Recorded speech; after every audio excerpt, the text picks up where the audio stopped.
Alcohol became a toxic in my life, a poison I consumed daily to numb myself from my pain, my goals, my emotions. Whether I felt sorrow or joy, alcohol became my go-to escape. I, like many young men, fooled myself into thinking I had power over the alcohol I intook, that I could stop when I wished to, only to realize the bitter truth. Slowly, alcohol became an everyday thing for me. Alcohol had slowly taken over my life. Only through a dark journey was I finally able to break free from alcohol's suffocating grasp. I've been sober for over a year now.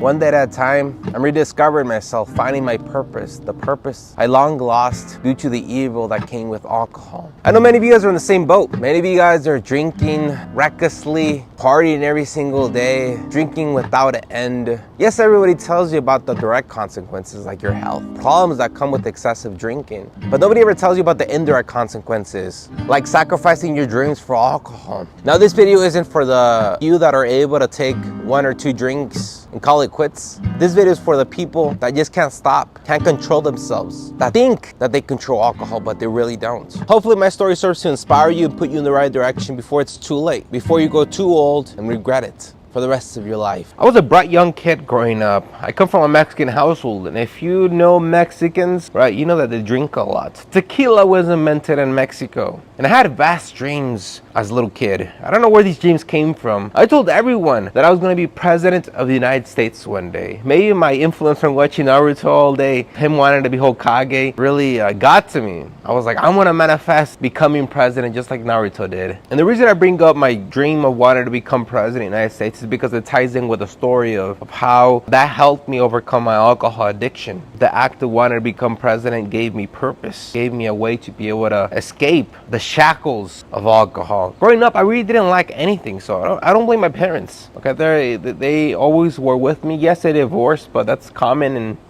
pretty much 80% of marriages in the USA. So I did come from a divorced household. My dad was always there. My mom was working 2 jobs to be able to support me. So I'm very grateful for that. I never lacked parenting love. I guess growing up, I had a normal childhood, just with that one crazy dream of wanting to become president. And like I was saying earlier, I don't know where that came from, but it just stuck with me into adulthood. Everything rolled about me wanting to become president. So every course I took in high school, for example, I came with the question of, okay, is this gonna serve its purpose to help me reach my goal of wanting to become president? If not, I discard it. Okay, so basically the courses I took even in high school revolved around whether or not it would help me become president or not. And I guess alongside of me growing up, okay, of this dream of wanting to become president, right, I got stronger over time. But likewise, my alcohol addiction got stronger over time. As a little kid, I tasted it here and there. I really didn't like the taste, but I understood why adults would consume alcohol. It was that feeling that you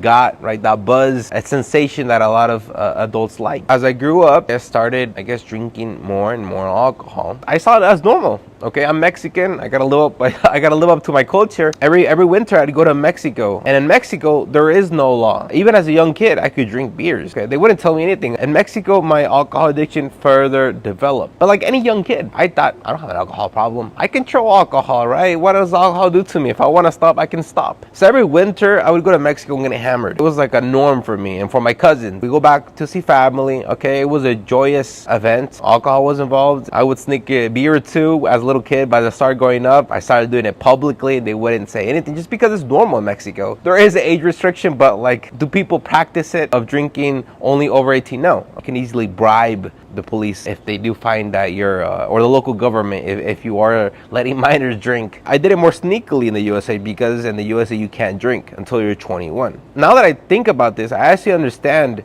and actually very grateful on the USA really preventing minors from drinking, right? Making it until you're only 21 to drink. Not only from the health aspect of it, of how drinking possibly doesn't help you fully develop, right, as a teenager, young adult, but also on the aspect of how alcohol really is a distraction, right? Instead of studying, you're out there partying and drinking like I was in Mexico. No, that's not a way a kid should grow up. But anyway, let's get back to the story. And right away, once I got into college, I decided I was going to study political science because that was the only right major that was going to help me achieve my goal of becoming president. And while I was a freshman, although I was, I guess you can say, quote unquote, alcoholic, but which college kid wasn't, right? When you enter college, you're escaping from the clutches of your strict parents, right? You finally have freedom. Of course, you're going to do a lot of crazy things. I chose to study abroad abroad my sophomore year in Hong Kong and my junior year in Paris, France. I did this just to further develop my skills in order to attaining that one goal I had in mind. But my alcohol addiction got even worse. I don't know if it was me being separated from my family and me not knowing anybody. It could have been that, but I started resorting to drinking alcohol just to escape the loneliness I felt abroad. Because I was in a new country. I didn't know anybody. And it was tough at first, okay? And the only way to really escape the pain I felt, the loneliness I felt, the difficulty of this new environment was by drinking. That was the only way to numb the pain I was feeling. I left my dream of wanting to become president in Europe and I came back as a full-blown alcohol addict. It was really bad because I got back to the USA as a completely new person. I had become obsessed with the debauchery. Luckily, I was able to graduate college. That's the one thing I'm very grateful for. Although I was a full-blown alcoholic, I was luckily able to graduate on time. And that sensation of wanting to continue partying, continue drinking, never went away. After I graduated college, I did whatever it took. Okay, I want to go back to that traveling the world lifestyle. I was basically scavenging in my mind, okay, what can I do to make some quick bucks to be able to go and travel the world again? I stumbled across couchsurfing. I made about $45,000 in 3 months or so. For me, that was a fortune. I said, perfect. I could have continued that business, growing that business further. But no, after 3 months, I have enough money to go travel the world again. Boom. I was in Europe. I was all over the world, just drinking,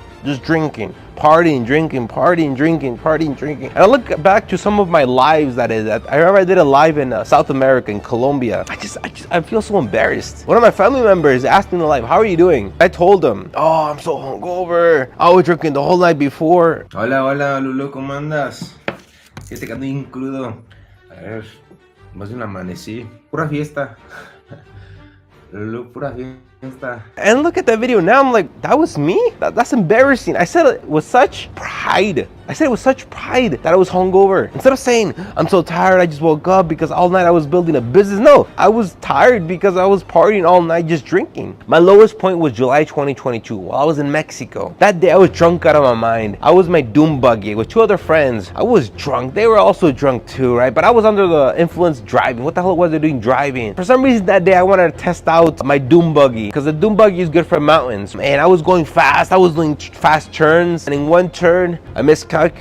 I fell off a mountain. All I remember is my friends, they didn't have a seatbelt on. So they went flying right away. I had my seatbelt on. I wouldn't say luckily I had my seatbelt on because they flew right away and I was the one rolling down a mountain. Bam! I hit a tree. If it weren't for that tree stopping me, I wouldn't be here today. Because right after the tree was like a fall of like half a kilometer. One of my friends got sent to the emergency room because his head was bleeding. My other friend, face was all messed up. My parents forced me to go to rehab. Worst experience in my life, that rehab. I felt like I was in hell. It tormented me. Even after all of that, I don't know if it was the devil speaking to me, I was back to drinking again. After that freaking life or death incident, which should have been a wake-up call, I was back to freaking drinking every single day. It was only then that I realized alcohol had taken over my life. I had long forgotten about my dreams of wanting to become president. All I cared about was drinking, partying every single freaking day of the week.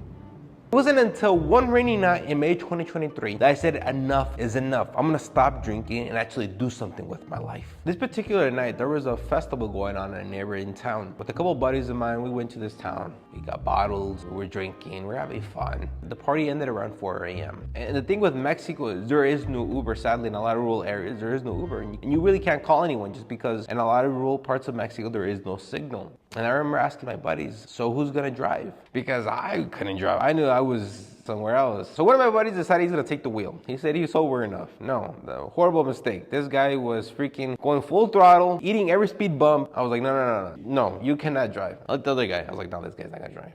He's basically blacked out already. I was like, fuck. I had to drive. And I remember clearly that night, I was driving like freaking 5 miles an hour with like one eye closed because I was seeing like 4 different freaking lines in the road. I took him home and I got home. I finally got to my dad's house. I think it would have been like 5 a.m. at this point. And this particular day, my dad was actually in Mexico. He was in Mexico for, I guess you could say, a work trip. And I got to the door of the house and I realized I lost the keys to the house. I was looking everywhere. I was drunk. I also couldn't do much searching. I was just like, oh, it's not there. Okay, whatever. But I knew my dad was there, so I was like, yes. So I started knocking on the door because I knew my dad was sleeping. He was in the house. After a couple knocks, they were really loud knocks. I was like, open the door. Open the door. And my dad was like, I remember he screamed, who's that? Who's at the door? I was like, it's me. And I was like, my dad was like, it's like those expressions, like kind of like a disappointed tone. He opens the door and he looks at me with the look of disappointment. I will never forget that look of disappointment. I guess at this time I wasn't processing really what he was thinking. I knew that he was disappointed, but I was like, I don't care. I was drunk, right? I didn't care. I just wanted to go to sleep. I was already used to this look. But this particular night, for some reason, my dad didn't just open the door and go back to sleep. No, he walked me to my room. As he tucked me in my bed, I expected a scolding. I was like, okay, this guy hasn't left. He's gonna scold me. My parents would always tell me, oh, you're gonna get hurt. You almost died once already. Why do you continue to drink? You're gonna hurt yourself, you're gonna hurt other people. Can't be drinking and driving. I thought they were gonna be scolding me again. I was already used to it. He took like a deep sigh. He told me something I'll never forget. Raul, what has become of you? Me in a drunk state, I really didn't want to have a conversation with him. I put my back towards him so he could think that I'm sleeping, but he wouldn't leave. Again, he said, but now in a tone of pity, Raul, what has happened to you? As a kid, you had great dreams and goals. What happened to your great dream of wanting to become president of the USA? Raul, what happened to your dream of wanting to become president? Where did that dream go? All you amount to is being a drunk. All you do is drink. We've all looked up to you. You were the first person to finish high school. You were the first person to finish college. You're a polyglot. You speak a ton of languages. We can barely speak English. I envision you doing business deals left and right. You have everything to become great. But why is it you've taken this path? In that moment, his words shattered the facade I had built around my existence, exposing the raw truth behind who I was. I drunk. And I won't lie to you, I started tearing up like a little baby. Since my back was facing my dad, he wasn't able to see the tears rolling down my face. Memories gushing out of my brain. All the great things I was going to do when I grew up. After a couple minutes, I don't know if it was my dad knowing that he hit me where it hurt and he knew I was crying, or he probably thought I fell asleep, but he left the room. I started thinking how much of a freaking fool I was. Where was I in my life? All the things I said I was gonna do. I had completely sidetracked my life. My dream of wanting to become president was long gone, replaced with only debauchery and wanting to drink every day. I cried my eyes out, telling myself, why did it become this way? Where was it that I became sidetracked? I had realized then that alcohol had overtaken me, extinguishing the flames of my one then dreams. So I asked myself that night, when was it that I became sidetracked, became obsessed with only drinking alcohol? Why did I become this person? Why? Why was I a drunk? When did it all start? I started questioning everything. I knew I didn't want to be here. I didn't like this sensation because this was a sensation of being lost. At what point did I deviate from the original goal, wanting to become president? At what point did I discard that reality to this new reality of only caring about drinking? I'm forever grateful to my dad for that day. He could have scolded me, but he probably knew that wouldn't work. He probably could have told me, Raul, you're gonna hurt yourself, but he knew that wasn't gonna work. He decided to choose words where it hurt me the most. And I know my dad didn't mean no harm by telling me what he thought. He only wanted to help me reawaken my purpose. And that's what dads are supposed to do. Guide their kids in the right direction when they're lost. That day, I decided I was gonna stop drinking and I should do something with my life. It's not too late. It's not too late. I'm still young, but I lost a couple of years. I can still push my life in the right direction. Not everyone is as lucky as me that had that dream growing up. But the only thing that can drive you out of the trenches, out of